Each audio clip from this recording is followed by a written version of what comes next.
G'day, or in this case, good afternoon. Today, we've got a bit of a Heapskeen special. We've got a few trips that we're in the process of filming and all the rest. So, while I'm busy editing and getting those things ready, we're going to have a little chat about tyres. So, 33s, 32s, 37s, 35s, all terrains, mud terrains, you've heard those terms thrown around. We're just going to cover off exactly what those things mean to give you a bit more of an idea next time, to get you a bit more informed next time you're trying to make a purchasing decision. So, let's start at the start with the numbers. Now, a lot of you would have heard in the past people say things like, oh, I've got 33s on my car, and you might not entirely know what that means. It's actually the old way we used to measure tyres, specifically off-road and commercial tyres, is that in inches we used to measure the height of the wheel. So 33s meaning a 33-inch tall tyre from the ground.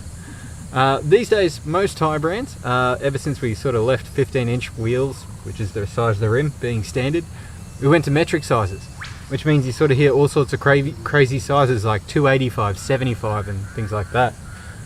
Basically, all you need to know to do the conversion, in metric tyre size, the width is the first number. So in this case this is a 285, which means 285 millimeters wide. It's a 285 75.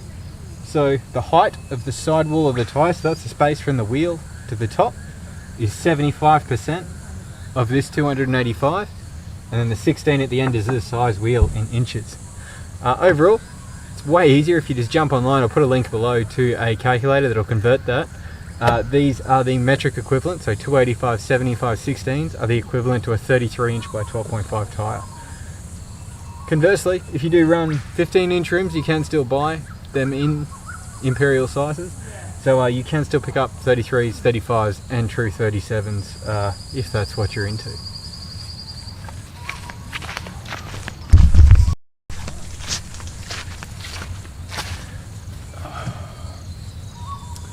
Next thing we're going to have a quick chat about, all-terrain, which this is, versus mud terrain, which I'll try and show you on the screen now.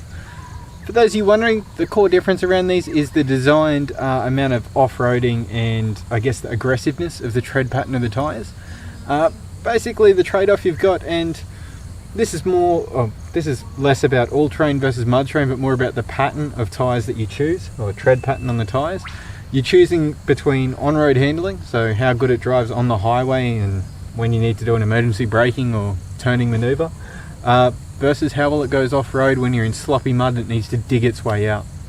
Generally speaking, if you're new to this and this video is appealing to you, so you're still learning about tyre sizes, I always recommend an all-terrain tyre over a mud terrain because they're a bit more forgiving to drive, they're nowhere near as noisy on the road, and as you get into it, just try new things. I am running out of wheels here, so the last thing that you need to, I guess that you're probably trying to find out is which brand is best.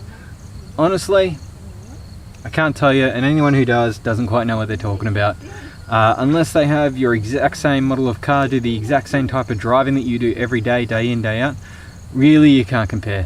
For everyone, you've got to make a choice between the kind of driving you do, the kind of driving you want to do, and the kind of performance you expect from the type of vehicle you have. I drive a Jeep.